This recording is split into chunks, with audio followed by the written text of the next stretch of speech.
మీకు తెలుసా, సుమారు 300 మిలియన్ సంవత్సరాల క్రితం భూమిపై చాలా పెద్ద కీటకాలు మరియు జంతువులుండే. శాస్త్రవేత్తలకు అలాంటి జీవుల ఫాసిల్స్, అవశేషాలు లభించాయి. ఉదాహరణకి ఒక డ్రాగన్ ఫ్లై ఫాసిల్ లభించింది. అది ఈరోజు మనం చూసే డ్రాగన్ ఫ్లై కంటే ఎన్నో రెట్లు పెద్దది. ఆ సమయంలో భూమిపై ఆక్సిజన్ స్థాయి చాలా ఎక్కువగా ఉండేది. కానీ మనిషి భూమిపైకి వచ్చిన తరువాత కాలక్రమంలో ఆక్సిజన్ తగ్గుతూ వచ్చింది. దాని ఫలితంగా ఆ భారీ జీవుల తరాలు అంతరించిపోయాయి. మన ప్రవక్త సల్లల్లాహు అలైహి వసల్లం యొక్క వాక్యం, అల్లాహ్ తాలా ఆదం అలైహిస్సలాం నువ్వు జన్నత్లో 60 ముళ్ళ సుమారు 90 అడుగుల ఎత్తుతో సృష్టించాడు. తర్వాత వారిని భూమిపైకి పంపినప్పుడు వారి సంతానం ఎత్తులో తగ్గడం మొదలైంది.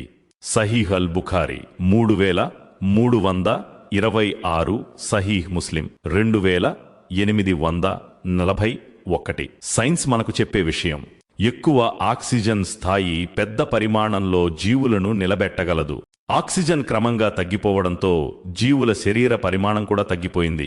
ఇది ఈ హదీత్ వెనుక ఉన్న హిక్మత్, విజ్ఞానం వైపు ఒక సూచన కావచ్చు. అయితే దానసలు కారణాన్ని అల్లాహ్ మాత్రమే బాగా తెలుసు. గుర్తుంచుకోండి, అల్లాహ్ మరియు ఆయన ప్రవక్త సల్లల్లాహు అలైహి వసల్లం ఆజ్ఞ ఎల్లప్పుడూ అత్యున్నతం. సైన్స్ నిర్ధారించినా లేకపోయినా ఇమానున్నవారు అంగీకరించాలి.